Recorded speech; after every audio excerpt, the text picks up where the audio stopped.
Hello बच्चा party, कैसे हो? आई होप सब बढ़िया हो गए बच्चा party. Myself Hiren sir and welcomes you to again बच्चा party JMB group of school. और एक चीज बेटा, मैं आपको पहले बताना भूल गया था। ये चैप्टर जो यहाँ पे हम लोग पढ़ रहे हैं बेटा, चैप्टर नंबर 7। ओके, ये चैप्टर नंबर 7 जो है वो बच्चा पार्टी, जब तक आप लोग जो है वो जितना हो सके उतना डीप में आप इसमें जाओगे तभी आपको ये जो है वो समझ में आएगा, वरना आपको ये जो कॉन्सेप्ट है, ये जो चैप्टर्स है वो समझ में आने के लिए बहुत ही दिक्कत वाली बात है। ओके, वैसे इजी कॉन्सेप्ट है, कॉन्सेप्ट कोई हार्ड नहीं है, कॉन्सेप्ट बहुत ही इजी है। बट ये कॉन्सेप्ट को समझने के लिए आपके पास जो है वो एक इमेजिनेशन पावर होनी चाहिए। अगर आपकी जितनी इमेजिनेशन पावर जो है वो बेटा आपकी जितनी स्ट्रांग, ओके, इमेजिनेशन पावर जो है वो बेटा आपकी जितनी स्ट्रांग होगी उतना ही आप जो है उसको, ये जो चैप्टर है उसको इजीली जो है वो दिमाग में घुसा सकते हो। ओके, और अगर इमेजिनेशन पावर जो है वो बेटा आपकी कम है तो ये चैप्टर जो है वो दिमाग में घुसने के लिए बहुत ही आपके लिए दिक्कतेबल होने वाला है, बहुत ही दिक्कत होगी। ये मैं आपको बता दे रहा हूं पहले से ही। ओके, और हो सके तो ये चैप्टर में आपके कोई भी डाउट्स क्यों ना हो, ओके, कोई भी डाउट्स आपके ये चैप्टर पे हो कभी भी, जो है वो डायरेक्टली ही आपके जो फिजिक्स के सर है उसके कांटेक्ट करो। ओके, आपके स्कूल के आपके जो फिजिक्स के सर है उसका डायरेक्टली कांटेक्ट करो। सर ये यहाँ से कहाँ से आया, ये कैसे आया, सर ये समझाओ ये कैसे आया। ओके बेटा, हम लोग यहाँ पे अभी जो है डिस्कशन कर रहे हैं उसमें आपको कोई टेंशन लेने वाली बात नहीं है, क्योंकि अभी तक हम लोगों ने जो डिस्कशन किया ना उसमें से सिर्फ और सिर्फ जो है वो पूछा जा सकता है, वो एक ही चीज जो है वो पूछी जा सकती है, और वो है अपने सेंटर ऑफ मास जो है ना उसके बेस पे अपने examples. Okay, centre of mass जो है उसके बेस पे उसके जो एग्जाम्पल्स है वो एग्जाम्पल्स ही हम लोगों को पूछे जा सकते हैं, और कोई चीज यहाँ पे हम लोगों को पूछी नहीं जाएगी। ये सेंटर ऑफ मास वाली जो थियरी है उसमें, इसलिए उतना ज्यादा आप लोगों को कोई टेंशन लेने की जरूरत नहीं है। ओके, कहाँ से पूछा जाएगा, कौन सा कॉन्सेप्ट जो है वो हमारे लिए इम्पोर्टेंट है, वो सब अगर हम लोग बात करें तो वो हमारे जो लास्ट के कॉन्सेप्ट ज्यादातर आएंगे, यानी कि रोटेशनल मोशन वाले जो कॉन्सेप्ट आएंगे उसमें आएगा। अभी तो यहाँ पे हम लोग जो है वो बात कर रहे हैं सिस्टम ऑफ पार्टिकल्स की ही बात कर रहे हैं। ओके, और अभी तक हमारे जितने भी सेशन गए बच्चा पार्टी, वो सभी सेशन जो है वो सिर्फ और सिर्फ सिस्टम ऑफ मास जो है वो उसी के बेस पे सभी हमारे क्वेश्चंस जो है वो यहाँ पे गए, या फिर सेशन जो है वो हम लोगों ने यहाँ पे पढ़े हुए हैं। ओके, तो ये सभी सेशन जो है वो हम लोग सिर्फ पढ़ रहे हैं हमारी सिस्टम ऑफ पार्टिकल के लिए। तो बच्चा आपको कोई डरने की जरूरत नहीं है, सिस्टम ऑफ पार्टिकल में से सिर्फ जो है वो पूछा जाएगा, वो सिर्फ और सिर्फ आपको पूछा जाएगा सिस्टम ऑफ पार्टिकल्स के लिए कि भाई सिस्टम ऑफ पार्टिकल्स के रिगार्डिंग सम्स, और वो सम्स जो है वो कैसे सोल्व करना है एकदम इजी वे में, वो भी मैं आपको समझा दूंगा। ये जो अपना सेशन होगा, ये सेशन में हम लोग वो सब डिस्कशन कर लेंगे सिस्टम ऑफ पार्टिकल्स का। जो भी हमारे पास यहाँ पे बचा हुआ कॉन्सेप्ट है वो कॉन्सेप्ट यहाँ पे हम लोग अभी डिस्कशन कर लेंगे। ओके, तो आगे वाले जो सेशन है उसमें हम लोगों ने लीनियर मोमेंटम कंजर्वेशन वाला पार्ट जो है वो देख लिया था हम लोगों ने। तो हम लोग वही जो है वो लीनियर मोमेंटम वाला जो पार्ट है बचा, linear momentum of system of particles, उसी को हम लोग आगे बढ़ा रहे हैं, और वो अब हम लोग डिस्कशन कर रहे हैं इन एस्ट्रोलॉजी में। तो एस्ट्रोलॉजी में क्या होगा कि एस्ट्रोलॉजी में अगर हम लोग बात करें तो अपने स्टार जो है वो ऐसे कोई डायरेक्शन में घूम रहे होते हैं।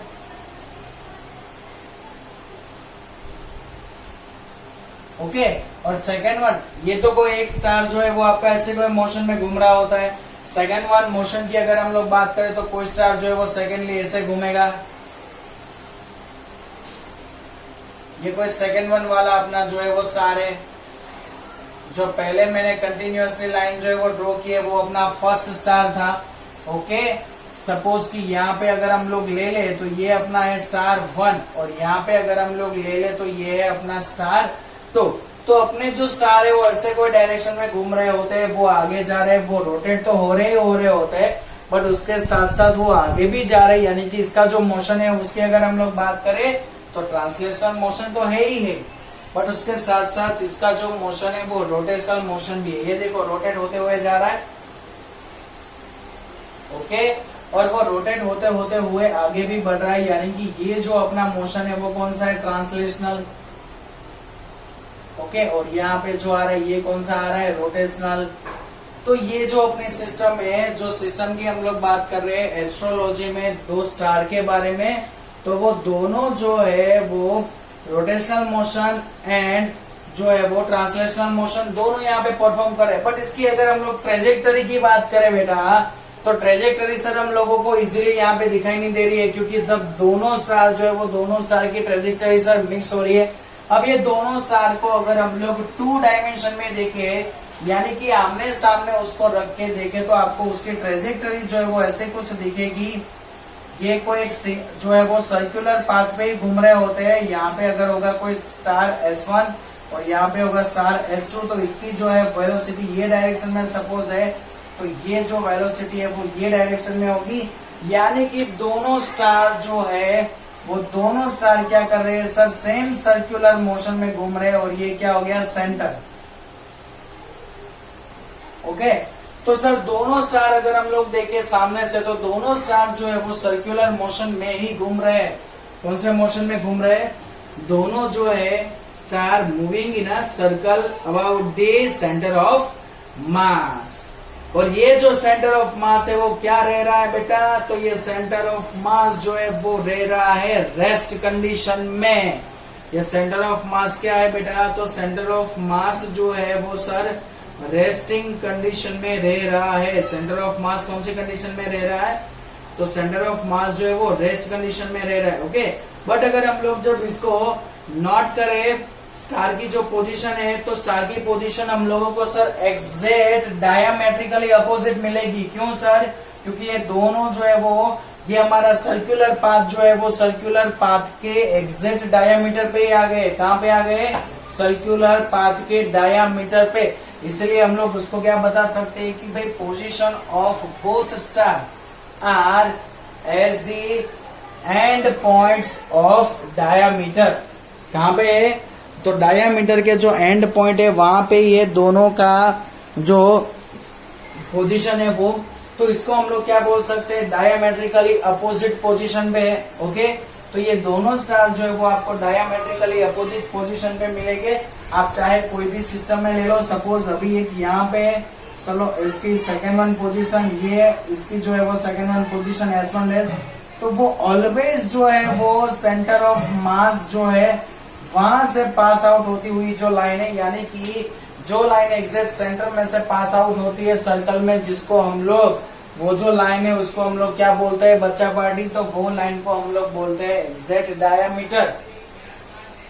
ओके, ये पार्ट जो है उसको हम लोग क्या बोलते हैं बच्चा, तो ये पार्ट जो है उसको हम लोग बोलते हैं डायमीटर।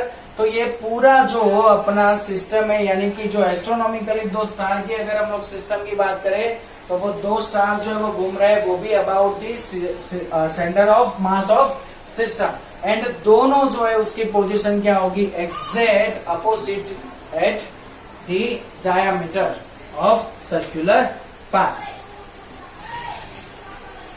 ओके, चलो अगर हम लोग बात करें कि भाई ये दोनों जो एग्जांपल है उसको अगर हम लोग सेपरेट करें, separating the motion of different parts of system into motion of center of mass and motion about the center of mass is a very useful technique to understanding the motion of system।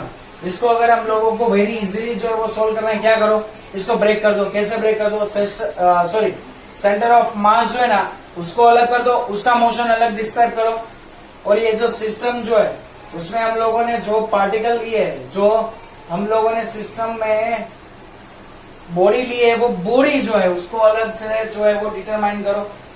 Okay, और फिर उसका जो है वो क्या करो, description करो। तो बहुत ही इजी रहेगा आपके लिए। ये जो अपनी सिस्टम है वो पूरी सिस्टम का जो पूरी सिस्टम के लिए आपको बहुत ही इजी रहेगा इसका जो है वो क्या करने के लिए, इसका जो है वो डिटर्मिनेशन करने के लिए या फिर डिस्क्राइब करने के लिए। ओके, तो यहाँ पे बच्चा पार्टी अपना जो है वो लीनियर मोमेंटम का कॉन्सेप्ट जो है वो कंप्लीट होता है। अब आगे एक कॉन्सेप्ट जो है वो अपना बाकी बचा है सेंटर ऑफ मास के लिए, तो वो कॉन्सेप्ट यहाँ पे हम लोग लास्टली देख लेते हैं क्या है वो। नो डाउट बेटा आपके टेक्स्ट बुक में जो कॉन्सेप्ट है वो कॉन्सेप्ट से मैंने जो है वो डिफरेंट बढ़ाए, यानी कि पहले ये जो अभी हम लोग यहाँ पे डिस्कशन करने वाले हैं ये कॉन्सेप्ट पहले था, ये कॉन्सेप्ट जो है वो बिफोर हमारा जो लीनियर मोमेंटम वाला कॉन्सेप्ट था वहां पे था। बट नो डाउट हम लोग अभी डिस्कशन करें, बट इट्स ओके, या पहले डिस्कशन करो या अभी डिस्कशन करो, कोई दिक्कत वाली बात नहीं है। हमको तो सिर्फ थियरी से मतलब है, थियरी जो है वो पूरी आनी चाहिए। और एक चीज बेटा, मैं आपकी कोई भी थियरी जो है वो स्किप करने वाला नहीं हूँ। ओके, आपकी कोई भी थियरी जो है वो स्किप नहीं होगी बच्चा। हाँ, एक चीज है कि आपकी जो रिवाइज सिलेबस की अगर हम लोग बात करें, जितनी थियरी यहाँ से निकल चुकी है वो थियरी हम लोग निकाल देंगे। वो इसलिए बिकॉज ऑफ ये जो अपनी थियरी यहाँ पे हम लोग पढ़ेंगे या फिर यहाँ की जो थियरी है वो 11th में कुछ भी जो है वो अपने पास यूजेबल नहीं होगी। हाँ, 11th में यूजेबल होगा वो क्या होगा कि नेक्स्ट अब जो हम लोग डिस्कशन करेंगे इसके नेक्स्ट वाला जो अपना पार्ट आएगा उसमें हम लोग जो वेक्टर है वो वेक्टर एडिशन की हम लोग बात करेंगे। वेक्टर के स्केलर एडिशन की बात आप लोगों ने, स्केलर प्रोडक्ट की बात आप लोगों ने कर दी होगी चैप्टर नंबर 6 में। वेक्टर डिफाइन किया होगा चैप्टर नंबर 4 में। ओके, उसकी स्केलर प्रोडक्ट पढ़ी होगी चैप्टर नंबर 6 में, और उसकी वेक्टर प्रोडक्ट पढ़ेंगे हम लोग चैप्टर नंबर 7 में। क्लियर?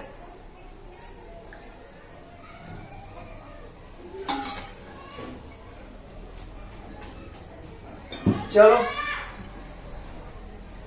आगे डिस्कशन करते हैं। अपना जो नेक्स्ट कॉन्सेप्ट है वो नेक्स्ट कॉन्सेप्ट हम लोग आगे जो सेंटर ऑफ मास डिस्कशन कर रहे थे वो सेंटर ऑफ मास में मैंने आपको सिर्फ 2 डायमेंशन सिस्टम के लिए बताया था। अब 3 डायमेंशन सिस्टम यानी कि हम लोगों को सेंटर ऑफ मास फाइंड करना है रिजिड बॉडी का। ओके, क्या फाइंड करना है? Centre of mass of rigid body. Okay, तो centre of mass of rigid body जो है वो हम लोगों को सॉल्व करने के लिए हमारे पास वैसे तो 2 जो है वो डिफरेंट वे जो है उसमें हम लोग उसको सॉल्व कर सकते हैं।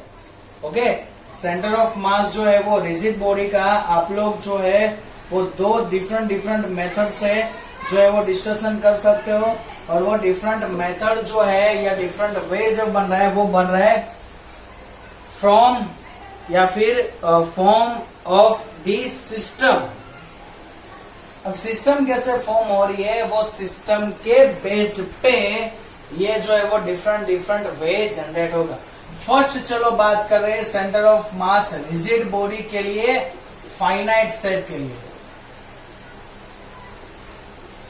फाइनाइट शेप, और वो भी कौन सी डायमेंशन? 2 डायमेंशन के लिए। आपके पास क्या है? एक फाइनाइट शेप है, रिजिड बॉडी है, और वो भी 2 डायमेंशन यानी कि 2 डायमेंशन यानी कि सिर्फ क्या आएगा? एक लेमिना। 2 डायमेंशन में एक क्या आएगा? लेमिना। लेमिना का मीनिंग क्या होगा कि कोई भी सिस्टम है वो सिस्टम के पास सिर्फ 2 ही डायमेंशन होंगे, या तो उसके लेंथ या तो उसके हाइट या फिर लेंथ या फिर ब्रेथ, कुछ तीनों के तीनों डायमेंशन नहीं होंगे। 3rd डायमेंशन ऐसा नहीं है कि सर उसकी जो है वो थिकनेस नहीं है। लाइक अगर हम लोग बात करें पेपर पेज की, अपना जो पेज आता है वो पेज की बात करें तो उसकी होती है एक तो ये ब्रेथ और सेकेंड वन लेंथ। उसकी थिकनेस जो है उसकी लेंथ और ब्रेथ के रिस्पेक्ट में इतनी कम है कि उसको हम लोग क्या बता सकते हैं? नेग्लिजिबल बता सकते हैं। ओके, तो यहाँ पे भी ऐसा ही कॉन्सेप्ट हम लोग बनाएंगे। लेमिना यानी कि क्या होगा कि उसकी जो थिकनेस है वो थिकनेस क्या होगी? नेग्लिजिबल।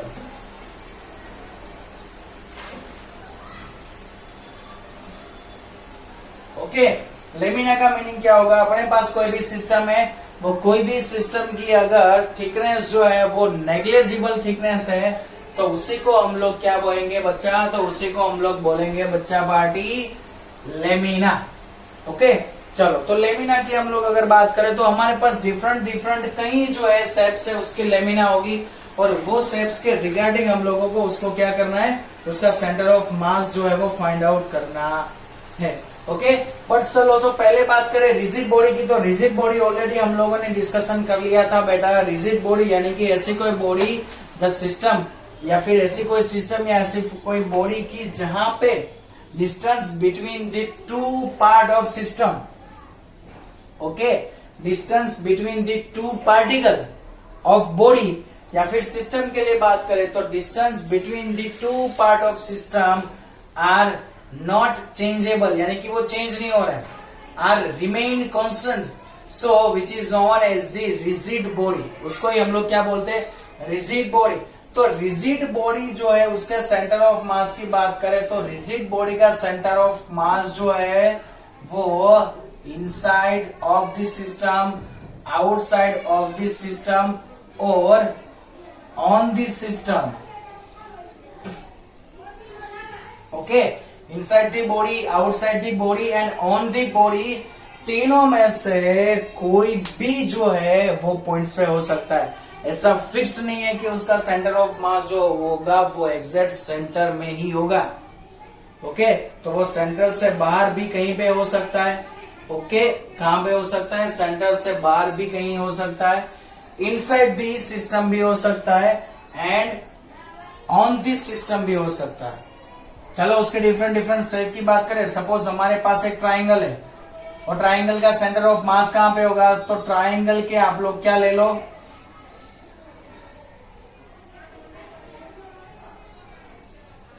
ओके, तो ये जो होगा वो होगा exact centre of mass. Centre of triangle जो है ये क्या आ गया, ये आ गया अपना centre of triangle, centre of triangle. Okay, तो सेंटर ऑफ ट्राइंगल जो आएगा बच्चा, वो सेंटर ऑफ ट्राइंगल है, वही हमारे लिए क्या हो जाएगा, सेंटर ऑफ मास। अगर हमारे पास फाइनाइट शेप है तो कौन सा शेप, फाइनाइट शेप। अगर हम लोग बात करें यहाँ पे हमारे पास सपोज एक जो है वो होलोस्फीयर है, कौन सा स्फीयर है, होलोस्फीयर। तो होलोस्फीयर का सेंटर पॉइंट कहां पे होता है, एग्जैक्ट सेंटर में। पर सर एग्जैक्ट सेंटर में यहाँ पे जो है वो सेंटर के अराउंड वाला पार्ट, यानी कि ये पार्ट की बात करें तो सर यहाँ पे कुछ भी जो है वो क्या नहीं होता है, मटेरियल नहीं होता है। कुछ भी मटेरियल होता है वहां पे नहीं सर। तो होलो सिलेंडर या फिर होलो सिस्टम की अगर हम लोग बात करें, इनसाइड दी होलो सिस्टम, तो वहां पे कुछ भी मटेरियल नहीं होता है। तो ये पार्ट में कुछ भी मटेरियल नहीं है। सर यहाँ पे हमारे पास ये ट्राइंगल था, उसमें मटेरियल था, तो सर यहाँ पे जो आया वो आया ऑन दी बॉडी, यहाँ पे आया इनसाइड दी बॉडी, यहाँ पे क्या आया, इनसाइड दी बॉडी, एक साइड आया on the body. Okay, second one जो है उसकी अगर हम लोग बात करें तो आउटसाइड दी बॉडी, वो भी हो सकता है। कैसे, देख लेते हैं। चलो, एक सपोज हमारे पास है रिंग, ओके, तो रिंग में सिर्फ मास कहां पे होगा, ये वाला जो पार्ट है वहां पे क्या होगा, सिस्टम होगी और मास होगी, बट उसका सेंटर कहां पे होगा, यहाँ पे, ये क्या होगा, सेंटर। तो सर रिंग की अगर हम लोग बात करें तो ये जो है वो रिंग का सिर्फ पार्ट कितना होगा, इतना ही पार्ट होगा। ये तो उसका आउटसाइड पार्ट हो गया, ये क्या हो गया, आउटसाइड पार्ट हो गया। ये क्या हो गया, इनसाइड पार्ट हो गया। ये क्या हो गया, ऑन दी पार्ट हो गया। ओके, तो यहाँ पे मिला आपको सेंटर ऑफ मास जो है वो ऑन द बॉडी, यहाँ पे मिला इनसाइड दी बॉडी, यहाँ पे तो सर मिल रहा है आउटसाइड दी बॉडी। यहाँ पे आपको जो है वो सेंटर ऑफ मास कहां पे मिल रहा है बच्चा, पार्टी। तो यहाँ पे जो है वो सर हम लोगों को सेंटर ऑफ मास मिल रहा है आउटसाइड दी बॉडी। तो आपको 1 मार्क्स के लिए क्वेश्चन जो है उसमें पूछा जा सकता है, और वो क्वेश्चन कई बार जो है वो एग्जाम पेपर में पूछा भी जा चुका है कि centre of mass either lies in, कहां पे होगा, इनसाइड, आउटसाइड और ऑन द सिस्टम। तो आपको ऑप्शन में दिया हुआ होता है, option A inside, option B outside, option C on the system and option D A B C all. Okay, या फिर ऑल अबोव, ऑल आगे जो हमारे जितने भी कॉन्सेप्ट यहाँ की ए बी सी सभी जो है वो। ओके, तो अपना फाइनल आंसर क्या बनेगा? डी, ए बी सी तीनों, बिकॉज ऑफ इनसाइड भी आएगा, आउटसाइड भी आएगा, और थर्डली क्या हो सकता है? ऑन द सिस्टम भी हो सकता है। ओके, चलो अगर इसके लिए बात करें तो ये होलर स्फीयर था। अब जो है वो सॉलिड स्फीयर की बात करें, क्या ले लेते हैं? सॉलिड स्फीयर में तो उसका सेंटर ऑफ मास कहां पे होगा? एग्जैक्ट सेंटर पे। तो ये तो हो गया सर इनसाइड, ये कहां पे आ गया? Inside this system. ओके, वैसे आप लोग जो है वो स्क्वायर ले सकते हो, एक स्क्वायर में भी आपको क्या पे मिलेगा? उसका जो एग्जैक्ट सेंटर होगा वो। अगर आप लोग जो है वो 3 डायमेंशन में क्यूब की अगर हम लोग बात करें,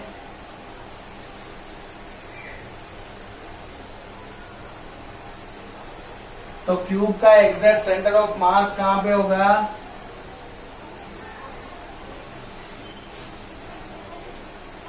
तो यहाँ पे जो है centre point of cube, centre point जो क्यूब का होगा वहां पे क्या होगा बच्चा party? Exact centre of mass जो है वो आप लोगों को मिलेगा। बट ये सिर्फ कौन से पार्ट के लिए बात हुई बेटा? तो ये जो है वो सिर्फ और सिर्फ बात हुई सिर्फ और सिर्फ इसके लिए जो बॉडी है वो फाइनाइट शेप की होनी चाहिए। कौन सी बॉडी? Finite shape. और सेकंड चीज क्या होना चाहिए कि वो बॉडी क्या कैसे होनी चाहिए? तो वो जो बॉडी होनी चाहिए वो 2 डायमेंशन बॉडी होनी चाहिए, यानी कि उसकी थिकनेस जो है उसके लेंथ और ब्रेथ के रिस्पेक्ट में उसकी थिकनेस जो है वो क्या होनी चाहिए? नेग्लेजिबल। ओके, तो ये जो है वो याद रख लेना बच्चा पार्टी।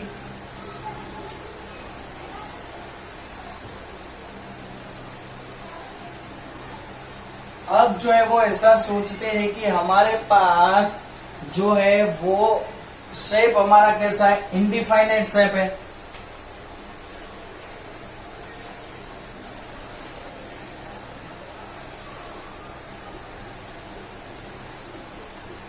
एक तो हमारे पास वो 3 डायमेंशन शेप है, सेकंड कौन सा कैसा शेप है? तो सेकेंडली अगर हम लोग बात करें तो वो जो शेप है वो इनडिफाइनाइट है, उसका कोई शेप जो है वो फाइनाइट नहीं है।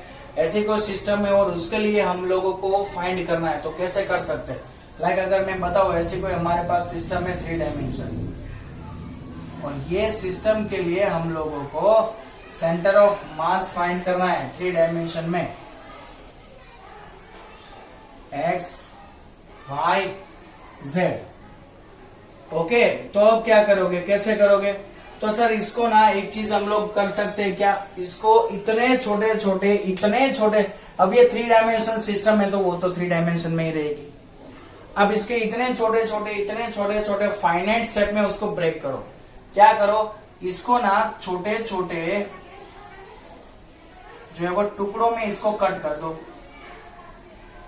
ओके, ऐसे कई सारे जो है वो बन सकते हैं बेटा, बट ये मैं सिर्फ आपको बड़ा जो है वो इजीली दिखाई दे इसलिए 2-3 जो है वो अपने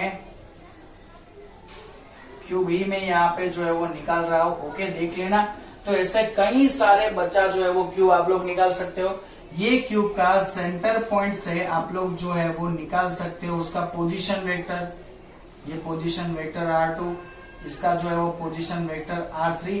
तो ये अब हमारे लिए तीनों जो बॉडी है या फिर 3 जो हम लोगों ने यहाँ पे जनरेट किए क्यूब, तो वो क्यूब के लिए हम लोगों को मिल सकता है। ओके, और वो क्यूब का सपोज मास जो है वो एज्यूम कर लो कि इसका जो मास है वो है सपोज dm1, इसका मास जो है वो है dm2, इसका मास जो है वो dm3 है, और इसका वॉल्यूम जो है वो भी मिलेगा ना हम लोगों को। इसका क्या मिलेगा? हम लोगों को वॉल्यूम मिलेगा।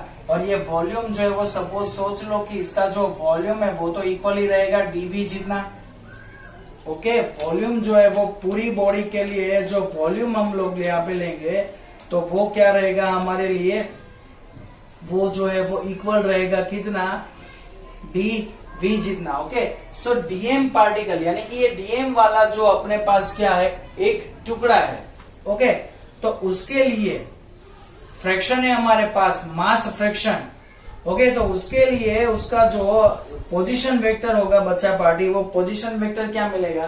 तो सर डीएम हमारे पास जो मास है, वो डीएम मास के लिए जो पोजीशन वेक्टर मिलेगा वो मिलेगा R is equal to R X I caret plus R Y J caret plus R Z K caret. तो उसके जो है वो कोऑर्डिनेट के फॉर्म में लिख सकते हैं हम लोग इसको क्या लिख सकते हैं बेटा? कोऑर्डिनेट के फॉर्म में R X R Y R Z लिखो तो भी चलेगा, और ओनली एक्स वाई जेड लिखो तो भी चलेगा। X I caret plus Y J caret plus Z K carat, ऐसा लिखोगे बेटा तो भी चलेगा। ये कौन से मास के लिए? डीएम मास के लिए। वैसे हमारे पास तो सर यहाँ पे नंबर्स ऑफ मासेस हो गए, यानी कि अगर हम लोग बात करें तो DM1 के लिए इसका पोजीशन वेक्टर है R1, DM2 के लिए इसका जो पोजीशन वेक्टर है वो है R2, DM3 के लिए इसका जो पोजीशन वेक्टर है वो है R3।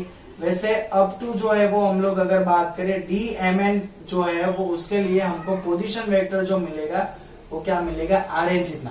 यानी कि हमारे पास यहाँ पे कई सारे नंबर्स ऑफ जो है वो पोजीशन वेक्टर जनरेट हो सकते हैं। ओके, और इसी के रिस्पेक्ट में हम लोगों को क्या करना है? इसी के रिस्पेक्ट में हम लोगों को करना है सेंटर ऑफ मास फाइंड करना है। तो सेंटर ऑफ मास क्या आएगा? तो centre of mass RCM is equal to क्या मिलेगा? DM1 R1 plus DM2 R2 plus up to DMN RN। नीचे क्या आएगा? नीचे आएगा DM1 plus DM2 plus DM3। Sir ये सभी को जो है वो आप लोग क्या कर रहे हो? एडिशन के फॉर्म में लेके जा रहे हो। ओके, बट सर ये छोटे छोटे जो है वो टुकड़े क्या है? छोटे छोटे हमारे पास ब्लॉक है, और वो छोटे छोटे ब्लॉक को हम लोग एडिशन के फॉर्म में लेके जा रहे हैं।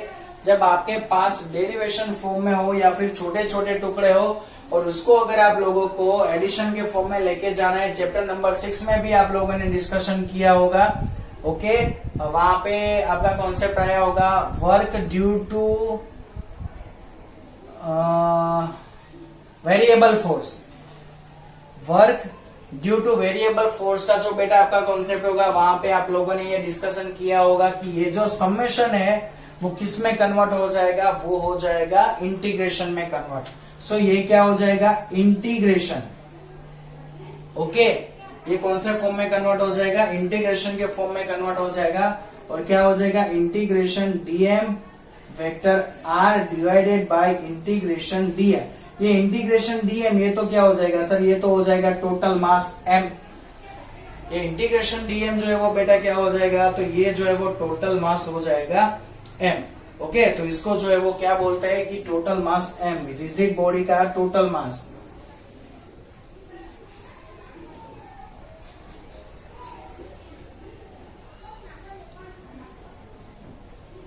चलो उसको बोलते हैं total mass of rigid body. Okay, चलो तो यही कॉन्सेप्ट अपना क्या होगा? तो यही बचेगा बेटा हमारे लिए RCM is equal to integration DM vector R divided by capital M। क्या मिलेगा? Divided by capital M। अब इसको जो है वो आप लोग X, Y और Z के फॉर्म में आप बेटा डिफरेंट फॉर्म में आप इसको लिख सकते हो। ओके, इसको आप क्या कर सकते हो? जिसको आप जो है वो डिफरेंट फॉर्म में लिख सकते हो। कैसे? तो ये अगर हम लोग बात करें R की, तो सर R के लिए आपने अभी ये लिखा है यहाँ पे देखो, x I carat Y J carat और जेड के कैरेट। तो R की वैल्यू यहाँ पे पुट करोगे बच्चा, तो ये क्या मिलेगा? RCM जो है वो एज इट इज रहेगा। 1/m जो है उसको कॉमन निकाल देते, इंटीग्रेशन एक्स आई plus Y J caret plus Z K carat dot DM, ऐसा कुछ मिलेगा। सो यहां से आप लोगों को जो है वो डिफरेंट ये जो पार्ट्स है उसके लिए आपको पूरी सिस्टम के लिए जो है वो सेंटर ऑफ मास मिलेगा। लाइक अगर एक्स डायरेक्शन की बात करें तो 1/m integration x into DM. फिर उसकी जगह पे अगर हम लोग y के लिए बात करें तो YCM is equal to 1/m integration y dot dm. And ZCM की अगर हम लोग बात करें तो 1/m integration z dot DM. आया बेटा समझ में? तो ऐसा कुछ जो है वो हम लोगों को मिलेगा। क्लियर? तो ये था अपना इंडिफाइनाइट शेप के लिए। और 3 डायमेंशन के लिए रिजिड बॉडी जो है वो रिजिड बॉडी में हम लोगों को क्या फाइंड करना है? सेंटर ऑफ मास फाइंड करना है। तो रिजिड बॉडी के लिए आप लोग सेंटर ऑफ मास ऐसे जो है वो डिराइव कर सकते हो, ऐसे जो है वो आप लोग उसको फाइंड आउट कर सकते हो बच्चा पार्टी। क्लियर? चलो, तो यहाँ तक जो है वो आप लोगों का आई थिंक क्लियर हो गया होगा। अब अगर सपोज हम लोग बात करें कि भाई आपके पास जो है वो सेंटर ऑफ मास आपको रिजिड बॉडी का ही फाइंड करना है, और एक कॉन्सेप्ट जो है वो बेटा इजी मैं आपको समझा दे रहा हूं कि आपको क्या करना है, centre of mass he find करना है, वो भी फाइनाइट शेप। ओके, शेप कैसा है उसका? फाइनाइट। और उसकी अगर हम लोग डेंसिटी की बात करें तो उसकी जो डेंसिटी है वो कौन सी डेंसिटी होगी? तो सर उसकी जो डेंसिटी है वो यूनिफॉर्म डेंसिटी है। सपोज हमारे पास एक बॉडी जो है वो यूनिफॉर्म डेंसिटी वाली बॉडी है, यूनिफॉर्म डेंसिटी वाली बॉडी प्लस उसका जो शेप है वो कैसा है? Finite shape. तो यूनिफॉर्म डेंसिटी और फाइनाइट शेप की जब बॉडी हो तब उसके लिए अगर हम लोगों को फाइंड आउट करना है क्या? सेंटर ऑफ मास। तो कैसे कर सकते हैं उसकी यहाँ पे हम लोग बात करते हैं। ये बेटा आप लोगों का है इलस्ट्रेशन नंबर 1। ओके, और वो उसी के फॉर्म में मैं आपको चलो समझा रहा हूं। तो आपको इलस्ट्रेशन 1 में आपको दिया हुआ एक ट्राइंगल लेमिना आपको एक दिया हुआ है। क्या हुआ दिया आपको? Triangle lamina. ओके, और वो लेमिना जो है वो फाइनाइट शेप है, और डेंसिटी जो है उसकी मास डेंसिटी, ये डेंसिटी की हम लोग बात कर रहे हैं, वो कौन सी डेंसिटी है बेटा? तो ये हम लोग बात कर रहे हैं यहाँ पे मास डेंसिटी। तो वो मास डेंसिटी जो है वो उसकी क्या है? मास डेंसिटी जो है उसकी यूनिफॉर्म है, यानी कि सभी जगह पे मास जो होगा वो क्या होगा? इक्वल होगा। अब इसके लिए हम लोगों को फाइंड करना है क्या? सेंटर ऑफ मास। तो कैसे करेंगे? इसके जितने भी साइड्स है वो साइड्स के रिगार्डिंग इसकी पतली पतली जो है वो क्या कर दो? एकदम स्ट्रिप निकाल दो। सर ये स्ट्रिप यानी कि फाइनाइट शेप, तो उसका तो सेंटर ऑफ मास हम लोगों को मालूम है एग्जैक्ट सेंटर पे, यहाँ यानी कि यहाँ पे कहीं पे होगा।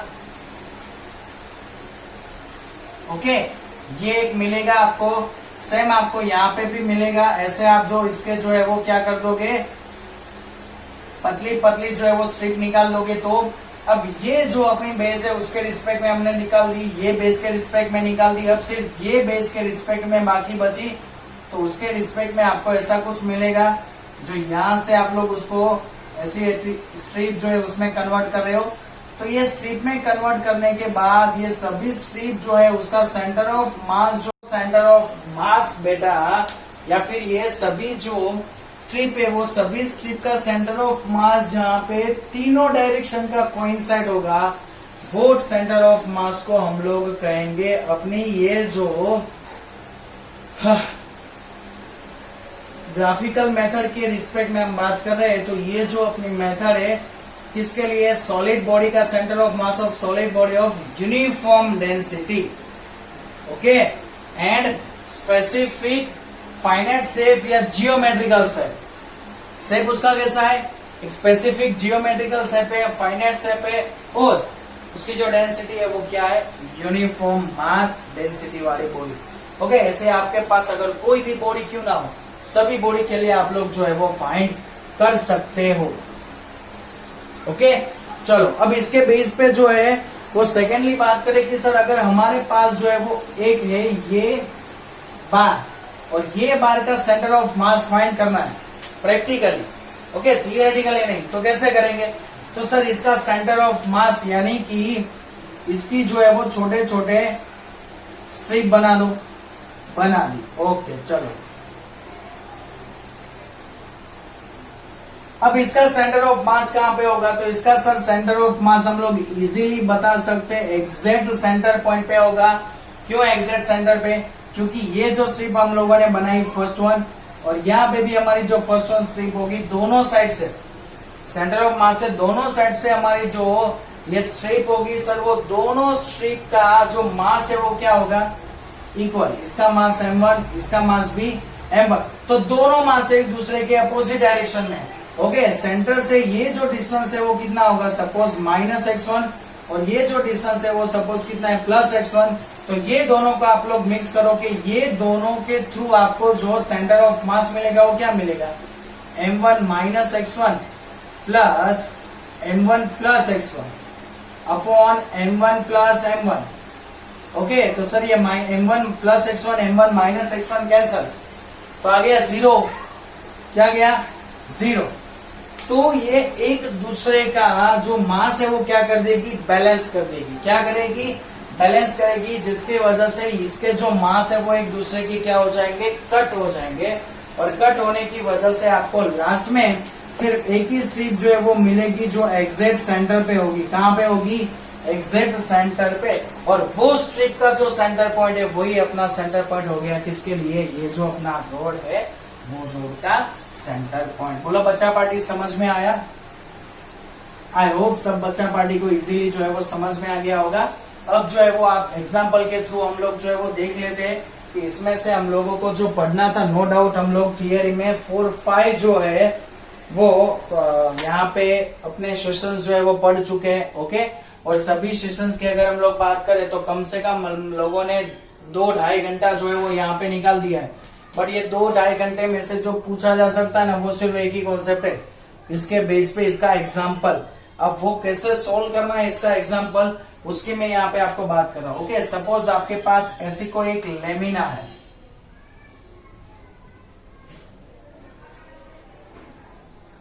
ओके, और उसको हम लोगों ने जो है वो रखा हुआ है अपनी कोऑर्डिनेट जियोमेट्री पे। ओके, और उसका जो सेंटर है वो यहाँ पे कहीं पे। ओके, और इसकी सपोज लेंथ है वो है 10 मीटर। चलो इसको भी जो है वो 10 मीटर बोल देते हैं। ये सपोज अपने पास है 5 मीटर, तो ये भी क्या होगा, 5 मीटर।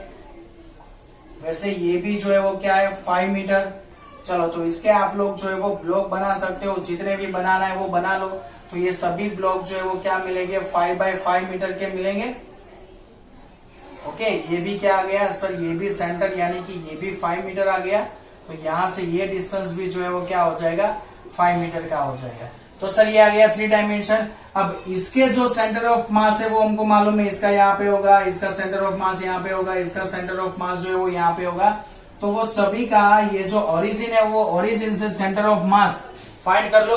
चलो, तो इसको जो है वो R1 बोल देते हैं, इसको बोल देते हैं R2, इसको बोल देते हैं R3। अपना जो पोजीशन वेक्टर मिलेगा वो।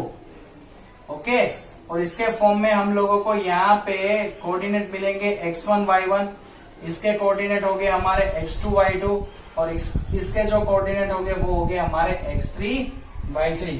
ओके, चलो तो इसके कोऑर्डिनेट मिला दो सर, तो ये एग्जैक्ट सेंटर पे होगा। तो सर ये पूरा जो है ये अपना है 5 मीटर का है, तो उसका भी सेंटर यानी कि ये हाफ क्या हो जाएगा, 2.5 मीटर का। फिर से ये 2.5 मीटर, फिर से ये 2.5 मीटर, और ये फिर से यहाँ पे 2.5 मीटर।